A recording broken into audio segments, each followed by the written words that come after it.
ኣብ ዓለምና ዝርከቡ ዓበይቲ መራሕቲ ኮኑ ኣንሽቶም ኣብ ልዕሊ ሓዳሮም ከም ዝድርቡ ይዝረብዩ።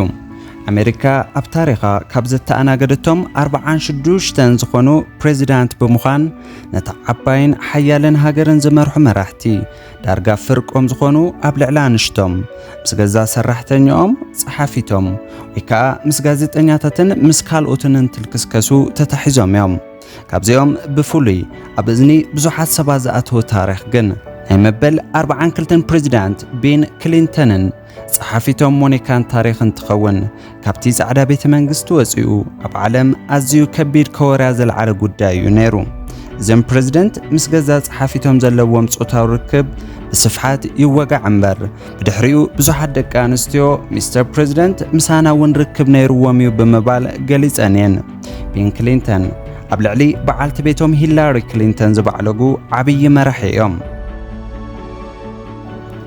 ኣብ ደቡብ ኣፍሪካ ናይ ነጻነት መራሒ ዝኾኑ ኔልሰን ማንዴላ ኣብ ልዕሊ ናይ መጀመርያ ሓዳሮም ከም ዝበዕለጉ እንትስማዕ በዓልቲ ቤቶም ዝነበራ ሄፕሲ ማሲ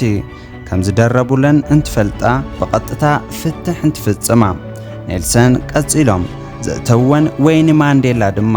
لقاح بلقاح بزمثل أبلغ نيلسون مانديلا مسكالي سبعي بعلي جنين